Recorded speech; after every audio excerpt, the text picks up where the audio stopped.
En un mundo saturado y hasta abrumado por la información, es vital apoyar un medio de comunicación alternativo que desafíe el status quo, que aporte una perspectiva diversa para pensar de forma crítica y hacer aportes a la construcción de un futuro más sustentable. Es una voz para aquellos que no tienen voz en los medios hegemónicos. Es una plataforma para las ideas innovadoras y las voces disidentes. Apoyar a Caras y Caretas es fomentar la libertad de expresión y la diversidad informativa.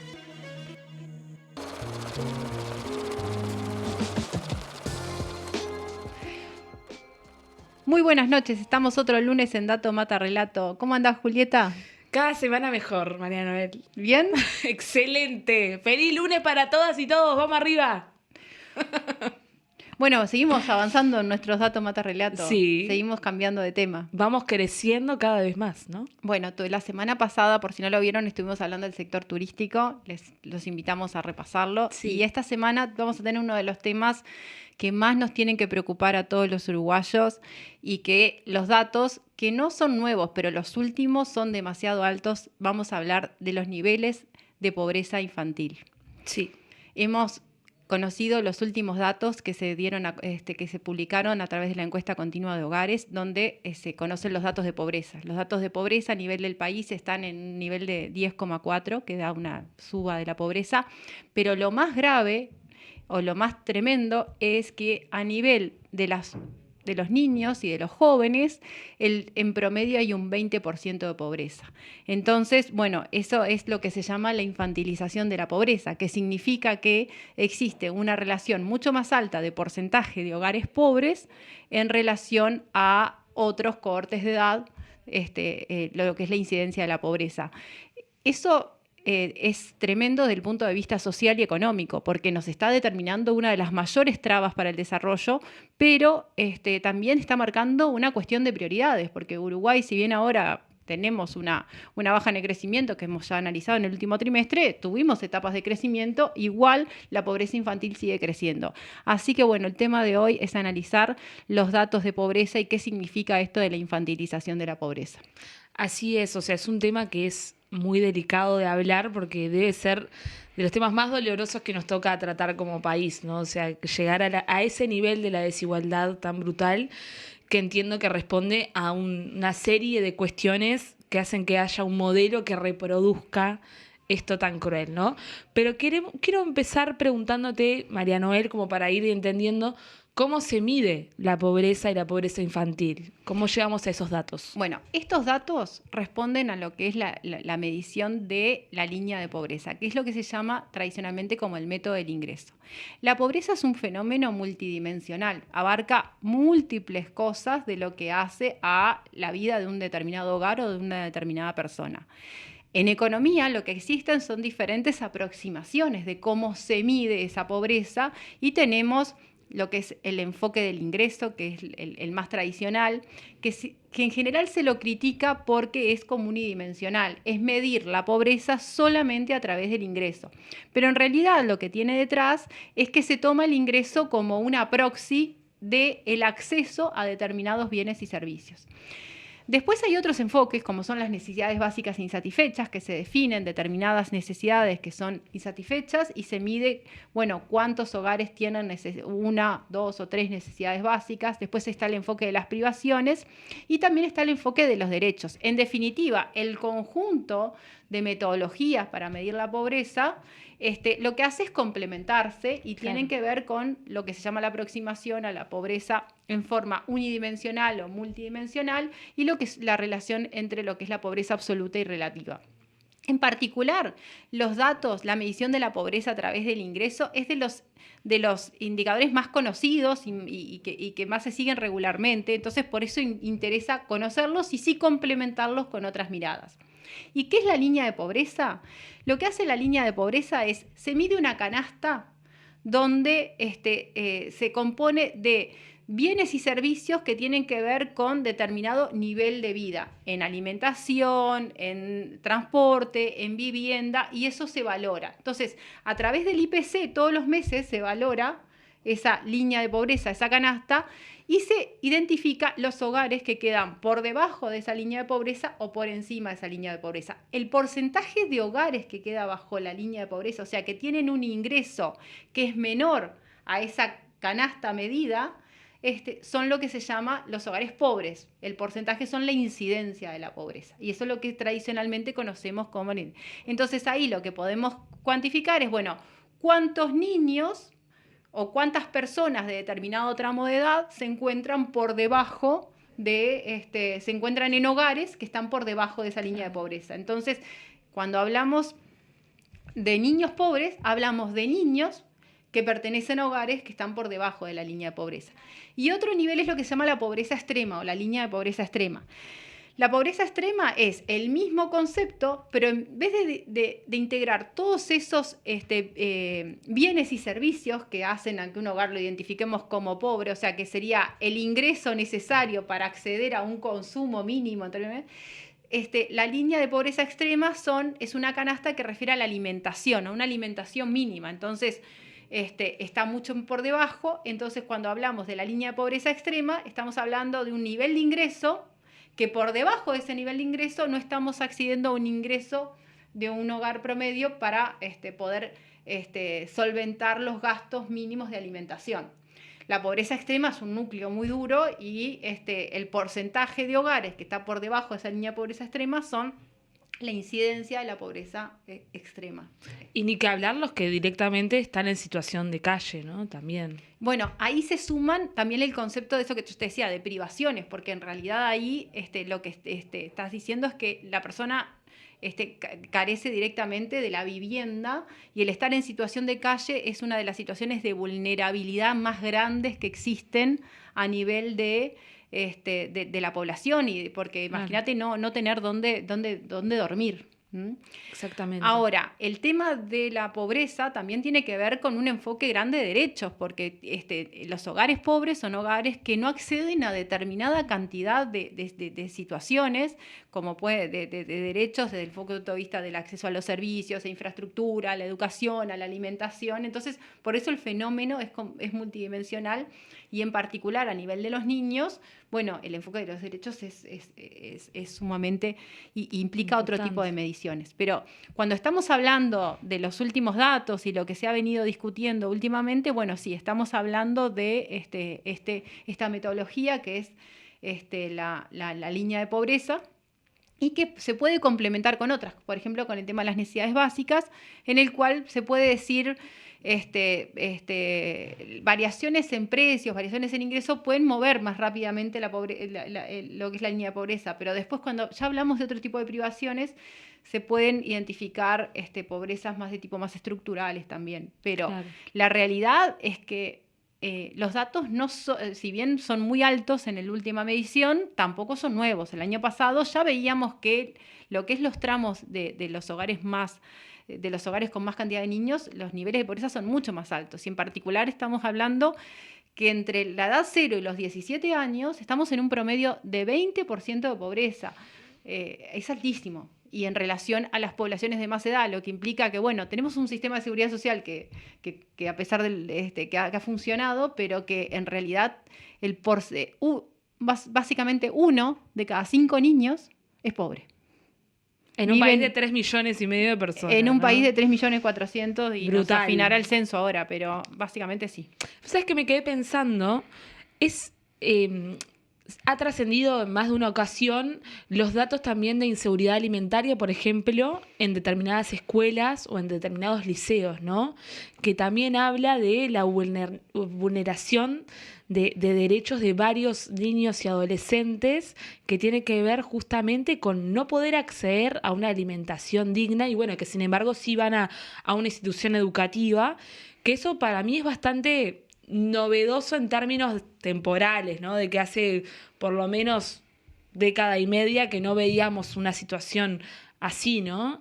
Y también me pongo a pensar cuando la Universidad de la República advirtió que si no se tomaban ciertas medidas, ciertas políticas de distribución de ingresos y políticas sociales, iban a caer 100.000 nuevos pobres, ¿no? Esa fue una de las cuestiones que estuvieron rondeando. ¿Cómo podemos analizar así un poco cronológicamente este aumento de la pobreza, esta vulneración de derechos? ¿Cómo podemos saber como una perspectiva?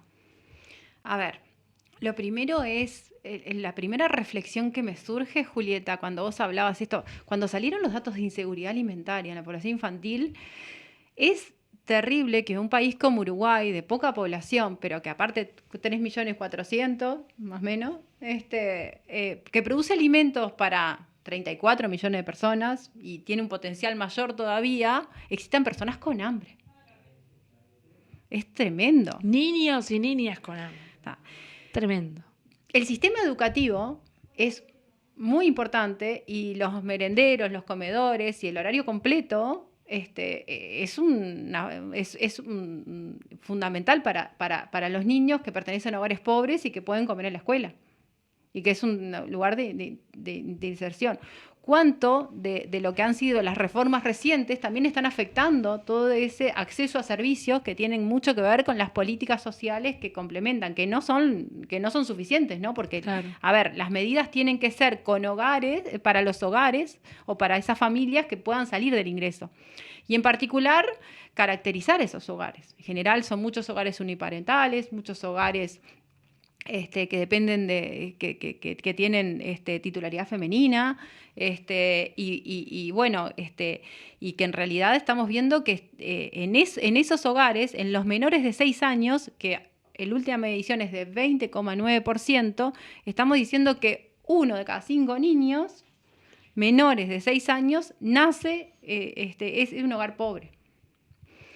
Entre los 6 y los 12 años no mejora mucho el dato. Está 19,4%, y entre los de 13 y 17 años, 18,3%. Ahora, cuando pasamos a los 18 a 64 años, pasa la mitad, pasa 8,9%. Y entre los mayores de 65 años, el dato es de 1,8%. Y todo eso conforma el promedio del 10,4% de la pobreza.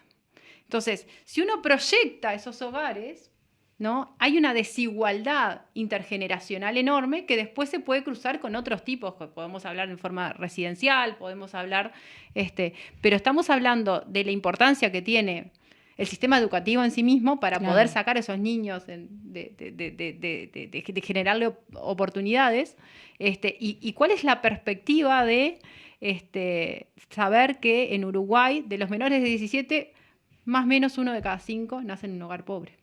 Y además me pongo a pensar, ¿no? O sea, Uruguay tampoco es un país pobre, ¿no? O sea, el problema no es que Uruguay sea pobre. Uruguay es un país de renta media.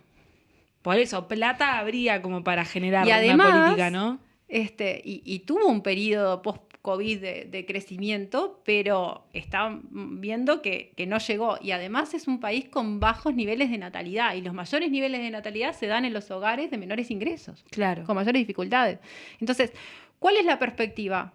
Uruguay tiene de las trabas más grandes que hay para el desarrollo, que es la infantilización de la pobreza. Y la infantilización de la pobreza tiene que ver con la relación entre el porcentaje de hogares pobres donde hay niños a donde no hay niños. Digo, y resalto esto porque fue muy discutido y salieron a decir, bueno, que en relación, el porcentaje de niños pobres es menor a otra realidad, pero la infantilización de la pobreza como concepto, Uruguay, y lo dicen los organismos internacionales, es más alto que en el resto de la región. Claro. Y Uruguay no debería poder permitirse eso, porque Uruguay es un país chico, Uruguay podría ser un modelo de desarrollo de políticas, en Uruguay llegás a todo el territorio, podés tener a todo el mundo dimensionado. Tal cual. Y estamos hablando de los datos oficiales, no estamos discutiendo más nada. Pero además, un dato no menor es que estamos muy por encima del 2019. Estamos prácticamente 5 puntos porcentuales que el 2019. Y en la pandemia aumentó, en el 2021 bajó, pero el 2022 y en el 2023 el aumento fue altísimo en lo que es la pobreza infantil. Y más o menos tiro unos datos para ver. En el año 2019 había un 16,4% de pobreza infantil en los menores de 6 años. En el 2020 ascendió al 22,2%, pandemia de por medio, bajó a 16,1% en el 2021, que tiene que haber habido un proceso del rezago, pero sube en el 2022 a 22,5%. y ahora ya y se mantiene en 20,9. Y después se mantiene ese casi en el promedio del 20 en los menores de 17 años en todos, ¿no? Por ejemplo, entre los 6 y los 12 años era un poco menos de 16% en el 2019 y entre los 13 y los 18 era menos del 15%, 14,8% en el 2019. Y estamos hablando que en todos los menores de edad la pobreza infantil aumenta. Significa que hay muchos más niños que el porcentaje es más alto en hogares que están por debajo de esa línea. Tremendo, o sea, las cifras son muy tristes, la verdad, pero aparte es como vos planteabas, ¿no? O sea, el daño al país, al desarrollo del país, ya está hecho con estas cifras. Entonces, ¿qué cosas podemos hacer para frenar este daño y seguir pensando un rumbo distinto para que esto no pase, ¿no? Y una cosa que yo ya lo he dicho en este programa es, por ejemplo, que no es que todo esto es una cuestión imposible o hay que ser idealista para pensar que no tiene que haber pobreza, ¿no? Es algo que realmente hay cifras que están estudiadas, hay inversiones específicas en determinados sectores del Estado que son claves para poder revertir esta situación. O sea, se sabe que, por ejemplo, uno de los problemas básicos que es el hogar, ¿no? O sea, de que todos tengamos un hogar. Hay números que dicen que Uruguay debería invertir el doble de lo que está invirtiendo ahora, es decir, está invirtiendo $250 millones aproximadamente, debería invertir casi 500 y durante 10 años para por lo menos reducir el déficit que estuvo creciendo en este tiempo, ¿no? Entonces, está bueno bajarlo a tierra y decir, es posible generar una política pública para revertir esto. Falta voluntad, o sea, hay plata, el país está en condiciones de hacerlo, tiene sectores del Estado que los pueden desarrollar, solamente falta gente que tenga la voluntad de ponerlo como una prioridad, ¿no? Bueno, cuestión de prioridades. Escribimos una columna el otro día hablando justamente de eso, que es una cuestión de prioridades. Exacto. Porque hasta en una situación de restricción absoluta, no hay quien no pueda conmoverlo la situación de la pobreza infantil. Y lo que más llama, estamos hablando de que los datos estos significan que hay unos 160.000 niños y niñas pobres en el país, que son valores mucho más altos que lo que había en el 2019.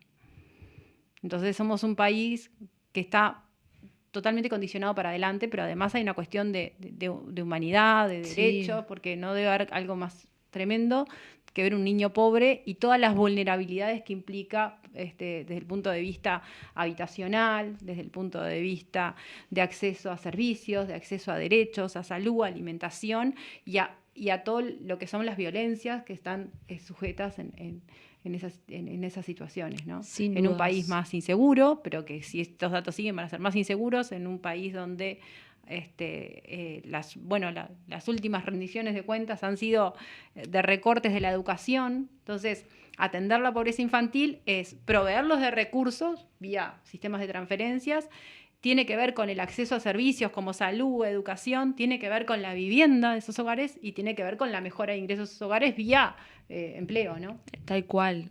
Y aparte, el 3 de octubre fue el Día Mundial de los Sin Techo.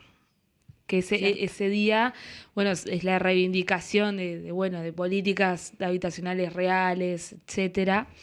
Y yo tuve la oportunidad de escuchar, por ejemplo, a la Coordinadora Nacional de Asentamientos, que está acá en Uruguay, y las mujeres que están ahí en la coordinadora, lo que piden realmente es, además de trabajo, resolver los temas habitacionales, es, por ejemplo, me parece muy curioso que piden, por ejemplo, políticas culturales, para poder justamente desarrollar una vida social distinta, ¿no? Porque fíjate que es tanta la angustia de atravesar la pobreza con tus hijos, no poder proveer una casa, no poder tener las condiciones dignas para generar unas condiciones de una vida cotidiana digna, y la necesidad de que ellos también puedan desarrollarse como seres humanos, ¿no? O sea, es terrible tener que estar hablando en ese nivel de discusión y no estar pensando en cosas más avanzadas, pero estamos ante esta situación gravísima, ¿no? A ver, primero que nada, qué importante eso de los días D. Claro. Nos hemos llenado de los días D, pero los días D son importantísimos porque tienen que ver con la conmemoración, con la reflexión, con el poder dar información, en que la gente se sensibilice con esas cosas y que entienda. Entonces, cada vez que hay un día D, por lo menos es una oportunidad para poder difundir, para poder dar a conocer. Entonces, está buenísimo esto que mencionás, porque además tiene que ver con un análisis, permite un análisis mucho más integral del fenómeno. El otro tema es la importancia de la cultura como derecho y como una forma de integración social. Y bueno, y el sistema educativo también tiene mucho que ver ahí. Tal cual. Los bienes vinculados a la recreación, a lo cultural, al acceso, ¿no?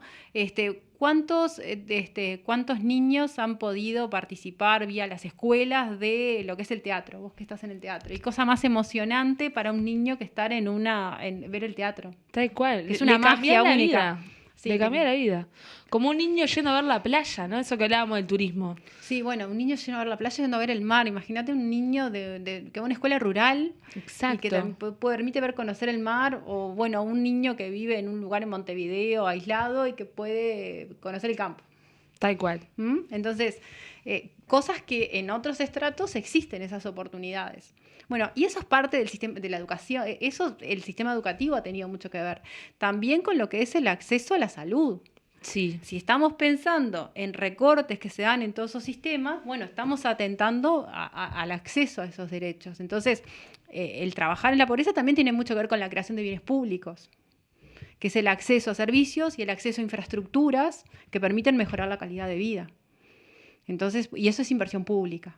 Y eso también son empresas públicas, y eso también es un Estado fuerte. Claro. Entonces ahí estamos hablando de una política pública muy importante, pero tiene que ver con esta cuestión de prioridades y tiene que ver con políticas de redistribución y orientadas a estos grupos de población. Entonces, que estos datos existan y que se difundan y que se lean, bueno, tiene que ver con eso, con que es absolutamente una cuestión de prioridades, pero que es no comentarlos, no reflejarlos, y todavía discutir datos oficiales, no sé vos, pero a mí me parece absolutamente inmoral. Inmoral totalmente. Pero sabes que yo escuchándote, mira, me acordaba, voy a hacer una recomendación.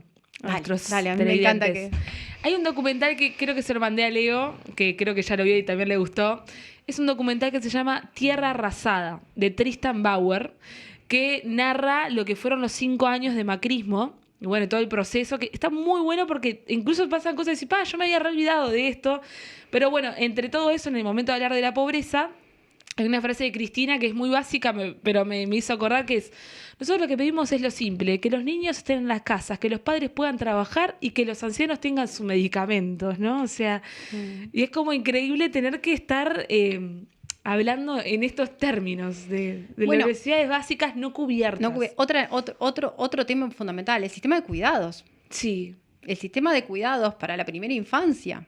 Los derechos que también van de la creación de trabajo. ¿En qué medida los padres y muchas veces las madres pueden trabajar y pueden, si no, tienen que disponer de un sistema de cuidados? Claro.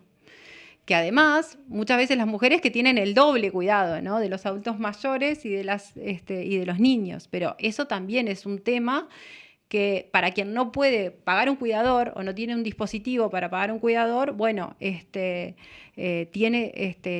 necesita que el Estado le facilite o le provea algún sistema para acceder. O sea, fue interesante el otro día lo que hizo la universidad, ¿no? Que salió con un tema de sistema de cuidados para los funcionarios docentes y no docentes, creo, universitarios. Y bueno, eso tiene mucho que ver con una política que es muy importante, que es muy necesaria y que tenemos un gran debe, ¿no? Que son los cuidados para diferentes edades y diferentes tipos.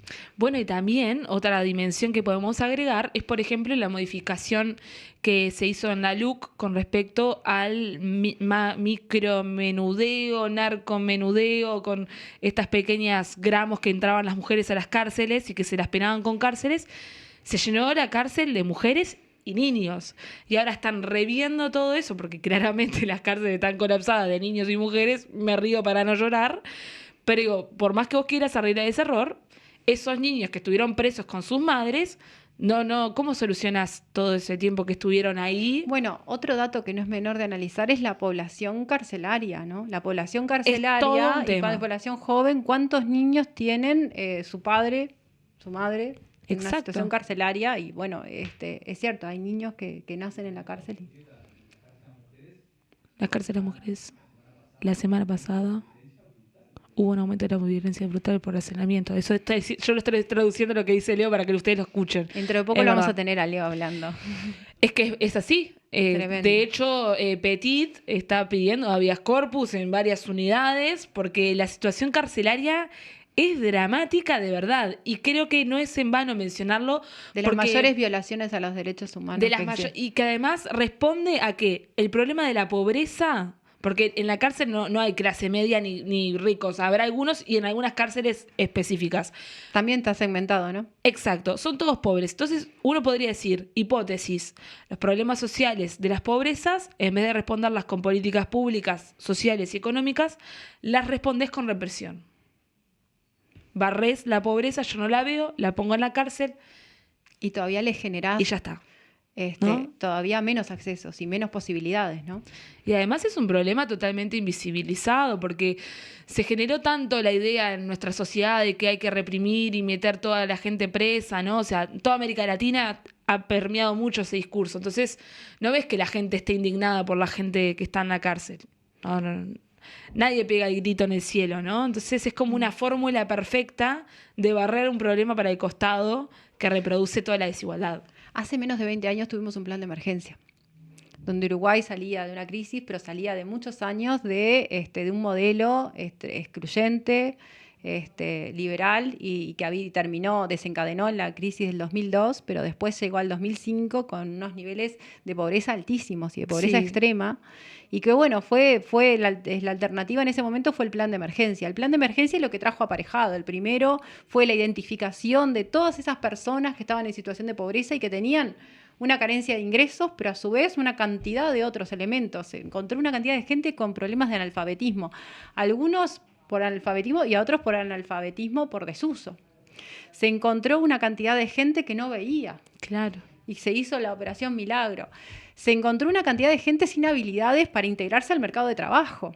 Y ahí se generaron los programas de trabajo protegido, el Uruguay Trabaja y Trabajo por Uruguay, no me acuerdo bien el orden. Uruguay trabaja. Uruguay Trabaja y Trabajo por Uruguay primero y Uruguay Trabaja después. Se creó un plan juntos en vivienda. Y eso fue desembocando después en políticas más de corte estructural. ¿Y ahora a qué llegamos? Teniendo esta tremenda alerta o bomba de tiempo que es un país donde el 20% de los niños están en hogares pobres, menores de edad Tal están cual. en hogares pobres. Bueno, por suerte tenemos el dato de que se acaba de avanzar en lo que es el proyecto de ley sobre el tema de De infantilización, que bueno, tenemos invitada a Cristina a venir a charlar un poco con nosotros, que maneja muy bien la información y que aparte Cristina Lustenberg ha promovido esta nueva normativa y este abordaje de decir, bueno, se necesita una medida de corte integral que pueda abarcar al conjunto de organismos y de políticas y que tenga que ver mucho con la identificación y con la medición. Tal cual. El sistema de salud es un actor importantísimo, el sistema educativo, los CAIF, las escuelas de tiempo concreto, las escuelas de contexto crítico y bueno, para abordar esta situación. Así que lo que más nos llama la atención es, sin dudas, las respuestas de parte del sistema político a estos datos, criticando desde el oficialismo los propios datos oficiales.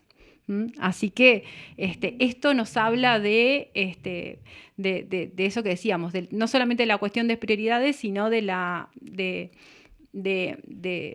insensibilidad, ¿no? Va a ser un tema que va a estar sobre la mesa para el próximo gobierno, va a estar, pero es razonable pensarlo un poco antes, porque todavía Claro. falta mucho. Y si comparamos lo que fueron los datos del año pasado con este año que se ven agravados, ¿qué podemos esperar si se mantiene más o menos la misma línea un año más? Tal cual. Es que debería ser un tema que debería haber como... no tendría que haber diferencias. O sea, debería ser un tema de Estado. Bueno, un ¿no? tema, a ver, cuando hablamos de esta prioridad, vamos a poner unos ejemplos. Mientras venía avanzando la pobreza infantil, se anuncia una baja de impositiva en el IAS y en el IRPF, que beneficia a algunos tramos de los que pagan IAS de IRPF, pero a su vez que tiene que ver con otros grupos. Claro. Entonces, esos recursos que analizamos y que dijimos que eran pocos, no tendrían que haber estado pensados en otras prioridades, en grupos más necesitados. En cada decisión que hay de presupuesto público hay ganadores y hay perdedores. Y acá los perdedores, claro, son los niños. Y la pobreza en Uruguay tiene cara de niño y tiene cara de mujer, que lo dicen, lo dicen muchos. Pero además no lo dice, lo estamos leyendo los datos oficiales y lo están marcando organismos internacionales. Entonces esto no tiene discusión por ningún lado. Y cualquier relato acá no corre. ¿Sabes qué, María Noel? Ahora que estabas diciendo con quién dice, te iba a preguntar, ¿tenés ganas de que hagamos un segmento nuevo en el programa? Y estábamos siempre para hacer un segmento nuevo en el programa. Bueno, porque yo tengo una Pero propuesta. con una condición. A ver. Que no sea yo siempre solo quien tenga que Adivinar quién dice. Vamos a ver. Mira. ¿Quién lo dijo? ¿Quién lo dijo? Lo bautizamos. Vamos a inaugurar en este momento, no estoy chusmeando mis mensajes de WhatsApp, perdón, estoy yendo al... ¿Qué tema ese, no? De que uno tiene todo en el celular, ¿viste? Que parece que está... Y según la cara, ¿viste? ¿Te está yendo bien o te está yendo mal cuando agarras? Claro, tremenda noticia. Mirá vos, mira. ¿Quién nos estará escribiendo en este momento? Corte. Mira quién me escribió. Capaz que el ministro Lema que acabamos de... Sí, seguro tiene nuestro número. No, nos puede mandar por redes sociales nomás. Bueno, a ver, de la fiscal Fossati. Corte. Bueno, a ver, para. Aplicar... Este nuevo módulo del programa, esta nueva parte, esta nueva sección, idea de Leo, nuestro productor. Lionel Richie. Así que, bueno, inauguramos hoy. Bueno, esto se va a hacer así. Yo voy a leer algo, la próxima capaz que María Noel también. Bueno, o no sé. Lo vamos a escuchar en algún momento, o vamos a leer algunas frases. Vamos viendo, estamos probando con ustedes. O sea, esto es como si estuviésemos en un ensayo de verdad, pero en vivo, en un programa. Dentro de poco vamos a tener el programa en vivo, ¿no? Obvio. Ahora algún aniversario nuestro. Vamos a competir con Tinelli y con el Gran Hermano Chile. Bueno, capaz que podemos competir con Legítima. Bueno, entonces yo voy a leer algo y ustedes en sus casas tienen que adivinar quién lo dijo y María Noel también. Y vamos a ir viendo tipo frío, calor, verde, violeta, qué sé yo. Bueno, a ver. Voy a intentar poner voz distorsionada. No siempre va a ser del tema del momento de que estamos hablando. Vamos a... Eso también. A ver, voy a cambiar de tono. Lo voy a poner tipo gallego. Nada que festejar. La economía crece, pero con niños más pobres. ¿Quién lo ha dicho? Óscar Andrade. Hostia, tía. Que estás bastante cerca, por no decir que le has concretado. Pero él habló. El Boca Andrade, hostia. El Boca Andrade, sí, en el Parlamento dijo, no tenemos nada que festejar porque la economía creció y hay niños más pobres. ¿Te das cuenta? Yo pensé que lo había dicho Sebastián da Silva. Sebastián da Silva dijo otra cosa esta semana. Sebastián da Silva dijo otra cosa. ¿Qué dijo? Sebastián da Silva dijo, tuvimos la sequía y salimos de la sequía. Tuvimos el COVID y salimos del COVID. Tuvimos el... varicela.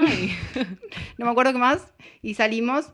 Y ahora están con el tema del atraso cambiario y tienen que salir del atraso cambiario. Mirá. O sea que son... tenemos la pobreza infantil y ¿qué hacemos? Claro, y aparte una poesía pura, ¿no? Uno estudiando a Lope de Vega, Calderón de la Barca, teniendo a Sebastián da Silva en el Parlamento, por favor. Bueno, por lo menos capaz que nos comenta.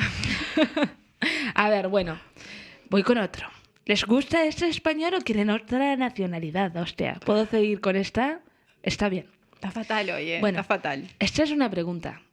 Uruguay, ¿es el país con niveles de pobreza infantil más alto de toda la región? Senador, @Pachasánchez. Por favor, es una vergüenza que diga tal disparate. Tomando datos comparables, según Cepal-Stat, Uruguay, entre paréntesis, en naranja, cierra paréntesis, es el país con menor nivel de pobreza infantil en la región. ¿Verdadero o falso? El mensaje lo leí, pero hay un comentario que está un poco erróneo, que eso lo explicamos hoy. Sí. No me acuerdo quién lo dijo, pero sé quién lo reproduce. Ahí va, esto es un retweet. Esto es un retweet. ¿Quién lo retuiteó? O sea, ¿quién está de acuerdo con esto? Lo retuiteó mi colega. ¿Quién? ¿Mirta Legrand? No, pará. No llego a tanto. Laura Raffo, ¿no? Laurita Raffo, allí, sí, hostia. Retuiteó la de Raffo. Le estás invocando a todas así de fácil, no vale. Bueno, viste que uno a las 6 de la mañana mira las redes. No puedo creer.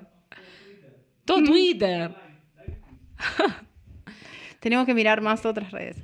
Pero bueno, lo retuitea Laura Raffo. Y bueno, ahí el tema es que lo que estábamos midiendo con la infantilización de la pobreza es el porcentaje de hogares pobres en relación a la incidencia de la pobreza en otros tramos de edad.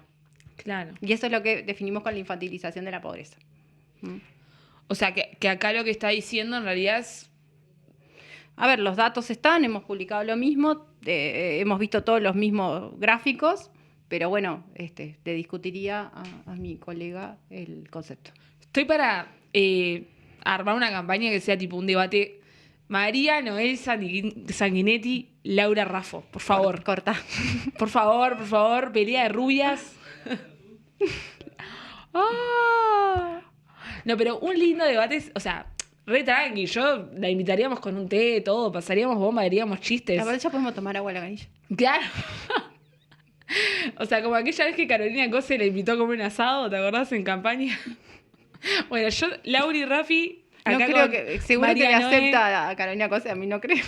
Pero sería lindo, Te invitamos al interesante. programa si quieres. Un debate, un intercambio económico entre cuando rubias. quieras. Mira, estamos por iniciar un nuevo ciclo para hablar sobre economía y política. Opa. Porque de cara a la campaña electoral es importantísimo el tema económico, porque en definitiva lo que tenga que ver con la política económica define mucho del resto de las políticas. Entonces, lo que hemos pensado es decir, bueno, nos falta bastante tiempo para llegar todavía a la campaña pura y dura, se están redefiniendo las fichas recién, y estaría bueno hacer una reflexión con los referentes económicos, y ahí abrimos la cancha, ¿no? Para pensar un poco qué está pasando en el país de cara a las elecciones y qué temas deben de estar en las elecciones y deben estar en las propuestas del próximo gobierno y tienen que ser discutidos a nivel de la campaña para que la gente se informe, para que se generen propuestas y para que los partidos se comprometan hacia el 2025. Espectacular, María Noel. Después les contarás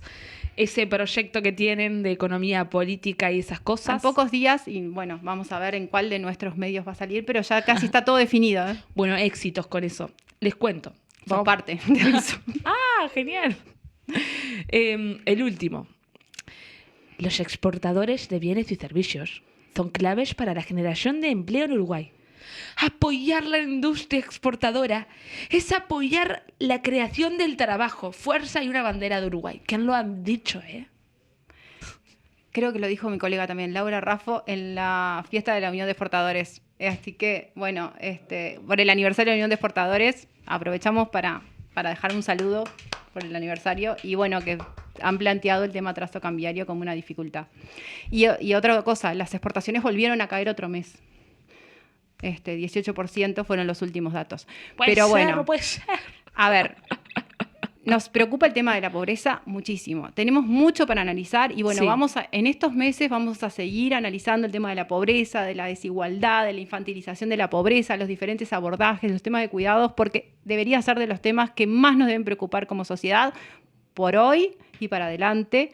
Entonces, bueno, la propuesta que tenemos es poder seguir dialogando con personas referentes en el tema, que analizan el tema y que están muy preocupados por las medidas de política hacia adelante. Así que, bueno, es lamentable que tengamos estos datos, es lamentable que no exista un consenso por el reconocimiento de datos oficiales y por mover todos los recursos que se puedan para generar oportunidades, porque generar una disminución de la pobreza infantil tiene que ver con generar oportunidades como país y es abordar muchos otros problemas que tenemos. Así que bueno, esto sí que es una cuestión de convicciones y de prioridades. Tal cual, María Noel, hago mías tus palabras y la única cosa que digamos como un farito de luz es que al menos se ve que también hay personas que se están nucleando para problematizar lo que están viviendo y que se están enfrentando no solamente desde un lado como de resistir a algo que los perjudica, sino proponiendo, ¿no? O sea, no es en vano que exista ANITEP, no es en vano que exista la coordinadora de ollas, no es en vano que exista la coordinadora de asentamientos, y bueno, creo que es el camino, ¿no? Y aprovecho para decirte que la semana pasada, el jueves y el viernes, se hicieron las jornadas de desigualdad y pobreza en la Facultad de Ciencias Económicas, y bueno, está buenísimo para saber un poco qué se debatió, y tenemos mucho tema para publicar, para analizar y para seguir conversando. Así que bueno, nos vemos el próximo lunes. Nos vemos el próximo lunes, mejor que este, porque cada semana es una alegría impresionante lo que estamos viviendo. Nosotros lo disfrutamos un montón. Pero un montón, mal. No se imaginan qué buena temporada que estamos pasando. Nos vemos. Chao. Chao, buena semana.